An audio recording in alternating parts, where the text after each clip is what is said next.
Hi and welcome to the video. I'm Dame and this is Dame Over, and today we're in Battlefield 5 again, and after having played the full 10-hour trial and then some thanks to my brother's account, whose account I'm using in this footage, thanks Luke, I thought I'd answer a question I've been asked by a lot of people who've watched my videos and I've seen being asked in the Battlefield forums and on Discord servers. Should I buy Battlefield 5? So, if you have a good time, I'd really appreciate a like rating, and if you're new around here and want to keep up to date with more BF5 content, then hit that subscribe button too. So let's crack on. I don't want to simply give you a yes or no, because for some people that's not enough. I feel like you should know in detail what you're spending your money on. So let's start with the negatives.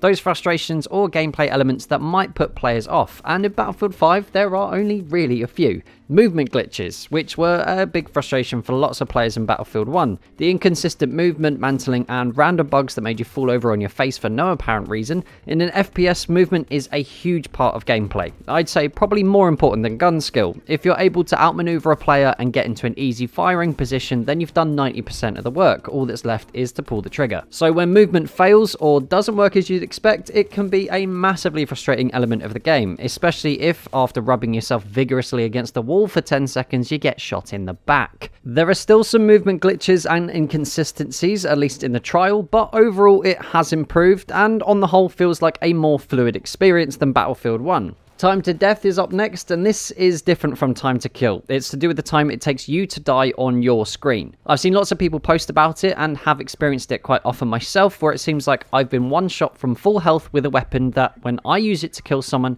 has a time to kill that's much slower, even if I'm hitting all of the shots. The ability to react to taking fire is removed entirely, and obviously there's an imbalance going on. If on the attacking player's screen it looks like you've just stood there and taken the bullets. Luckily though, this seems to only happen with a few players in each lobby, and with the update that rolled out today to improve game client stability, hopefully this particular problem has been improved, if not fixed completely. Class imbalance is next on the list, and this is a tricky one to talk about as my experience has been limited to about 15 hours of game time, but after having put over 19.5 days of game time into Battlefield 1, I've got a reliable base to go on, I feel. And a common trend I've been seeing is that the Medic and Recon classes are being left behind in favour of the other two classes for a couple of reasons, and it seems to be mainly to do with weaponry. I'm a console player, so particularly the low damage per shot of the Recon class is really felt, as it's harder to hit headshots than on PC in general. And if you want to know my thoughts on the Medic class so far, I'd go check out my other video that I made the other day to save this one being too long. But hopefully, with a couple of tweaks and maybe a couple of weapon unlocks, it will feel more balanced. So that's a summary of the negative points, and what's great about it is that it's actually a very short list. So now on to what's good about the game. Well, for starters, the gunplay is great. Without the random bullet spread, your bullets go where you intend them to, or they miss if you haven't lined it up right.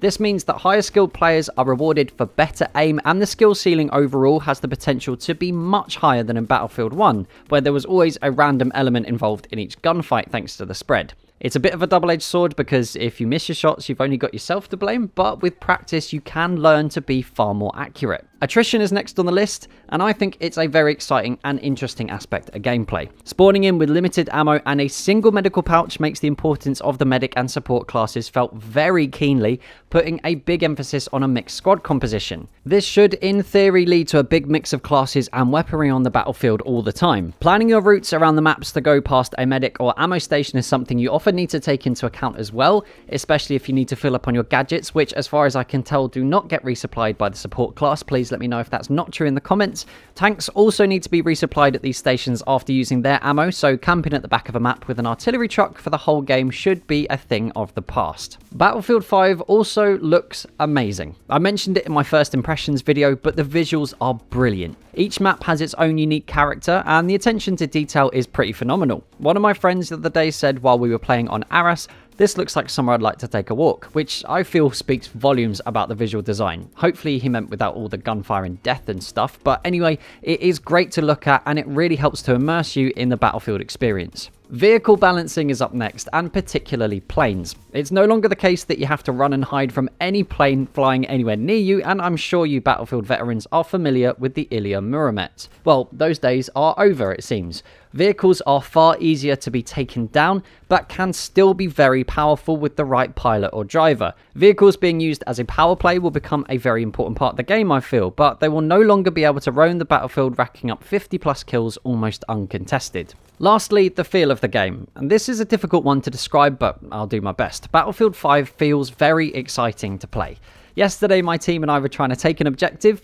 We moved in as a group of about 12 players, and before we reached that objective and all hell broke loose, I had a quick look around me to see all of these players running headlong into a fight, and was hit with a spike of adrenaline. It's in these moments that I feel Battlefield 5 is at its most exciting so far.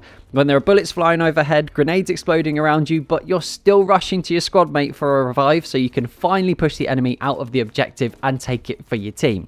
The gunplay feels solid, the explosives feel powerful, and the sound of that JB2 rocket flying overhead will always make me panic and run for cover. So, should you buy Battlefield 5? Yeah, you should. But that's just what I think. What do you guys think about Battlefield 5 after the trial? Who's going to be playing it tomorrow? Is there anything you don't like about it? Make sure you jump in the comments and you let me know.